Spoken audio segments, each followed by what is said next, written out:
আপনাদের আন্তরিক শুভেচ্ছার সঙ্গে শ্যামরায় কীর্তন সম্প্রদায় চ্যানেলটিকে সাবস্ক্রাইব করুন, বেল বাটনটি প্রেস করুন নতুন ভিডিও পাওয়ার জন্য এবং আপনাদের পছন্দ মতো কমেন্ট করুন।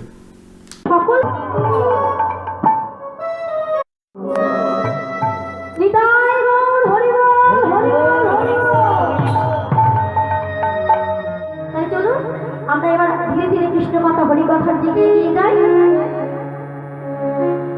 আমরা শুরু করেছিলাম কি বলে,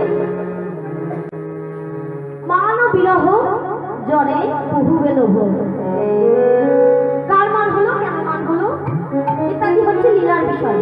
কেন হলো দেখুন, গোবিন্দ জীব শিক্ষান্তরে যা করেছেন, সুন্দর যা করেছেন সব লীলা, আর আমরা সংসারের কাজে যা করি সেগুলো হচ্ছে খেলা, তাই না বাবা? আমরা দেখবেন বাচ্চারা কি করে, এখন তো পুতুল খেলা চলে গেছে, আমরা ছোটবেলায় কি করতাম, ওই পুতুলকে শাড়ি পরাতাম, খেলা পাতি খেলতাম, তাই তো? এই সংসার হচ্ছে আমাদের সেই খেলাঘর।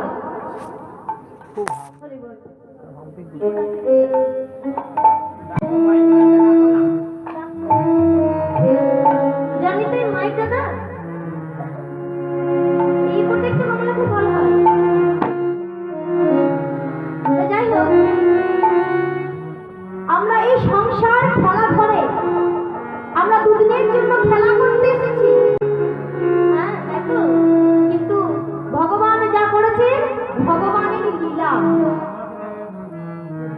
তাই ভগবানের লীলার এক অনন্য আর সাধনের বিষয় আজকে কলহন্তরিতা। দেখুন, আজ গান করেছে এই কলিযুগে এসে গৌর হরি, কারো ওর মান করতে গেল, কেন করলো, কিসের জন্য করলো? বলতে দেখো, গৌর হরি এই ধরাধামে অবতীর্ণ হয়েছে শুধু যে জীব শিক্ষার জন্য তা নয়, নিজের সাধনের জন্য, আর জীব শিক্ষার জন্য তো বটেই। তাই দেখুন, প্রথমে গৌর হরি মান করলো, কেন করলো, কিভাবে করলো আমরা জানি, তারপরে আমরা আস্তে আস্তে লীলায় প্রবেশ করবো। তাই আমাদের আজ গৌর হরি এই ধরাধামে এসেছে, এই সোনার নদিয়ায় এসেছে, এই বলে হত জীবকে উদ্ধার করবার তারে। বলছে দেখো, এসেছে সেই ব্রজের বাবা, কালো শাখা এই নদিয়ায়, তোরা কি দেখবি আর, তাই তো? কালো রঙ ফিরেছে, ঢং ফিরেছে, কালো এখন চেনা দাঁড়। সে বৃন্দাবনের গোকুল চন্দ্র চলে এসেছে, কিন্তু তাকে আজ চিনতে পারা যায় না, সে অন্যভাবে বিভাগ, তাই না? বলতে দেখো, মানবী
Oh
কিন্তু দেখবেন আমার পরের দিনে সেটাই আগে ঘুরে আসে।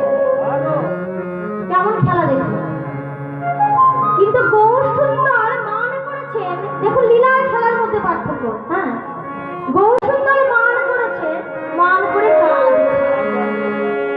দেখবেন মায়েরা যখন নবষ্ঠমী ঝগড়া লাগে, তোমার ঘর করবো না, তোমার ঘরে আসবো না, থাকবো না, বাপের বাড়ি চলে যাবো, বলেন না? বলেন না, বলেন তো, আমি শুনে থাকি, আমার এটা কাজ তো। তাই দেখুন আমাদের খেলা কেন বলবো না, ছোট বয়সে কিশোরী মেয়ে যখন পুতুল নিয়ে খেলে, দেখবেন এর সঙ্গে ঝগড়া করছে, তার সঙ্গে ঝগড়া করছে, আবার পরের দিন ঠিক হয়ে গেছে, আবার ঝগড়া করছে। কিন্তু গৌরসুন্দরীর ভাবের আবেগই কত বড়। হ্যাঁ, গৌরসুন্দর মান করেছেন, মান করে কাঁদছে। ধারার বিরাম নাই, বিরাম নাই। কেমন ধারা? মহাজন বললেন, দেখো যেন শ্রাবণের ধারা বলছে, যে সে ধারা নয় বাবা। জ্যৈষ্ঠ মাসে যে মেঘ হয়, বৃষ্টি হয়, সে ধারা কতক্ষণ গো? তাৎক্ষণিক। মেঘটাকে একটু ধারা ধরেই প্রলয় করে চলে যায়। কিন্তু আষাঢ় শ্রাবণ মাসে যে ধারা বই বাবা, সে ধারা দেখবেন অবিরত বইতেই থাকে। যখন একবারে ঝমঝম করে চলে আসে, ঝমঝম করে থেকে আবার চলে যায়, তারপর টিপ টিপ করে পড়তে থাকে। ধারার জানাবে না। আজ গৌর হরি আমার তদরূপ কাঁদছে। হা কৃষ্ণ প্রাণ কৃষ্ণ বলে বলে, গৌর হরি আমার তদরূপ শ্রাবণের ধারার মতো বাড়ি বইছে, নয়নের কাঁদছে। হাত কৃষ্ণ প্রাণ কৃষ্ণ বলে। তাহলে এই লীলা খেলার কারণটা কি বোঝা গেল? দেখুন আমি এমন করে বলছি, আপনারাই আমাকে ঘুরিয়ে বলতে পারেন। তাহলে গৌরের নয়নে যে অশ্রু আছে বাবা, কোন অশ্রু বলুন তো? অহংকারের অশ্রু নয়, রাগের অশ্রু নয়। কেমন? কোন জল, কোন জল এই নয়নে আসছে? বলছে দেখো, প্রেম জালে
Rosa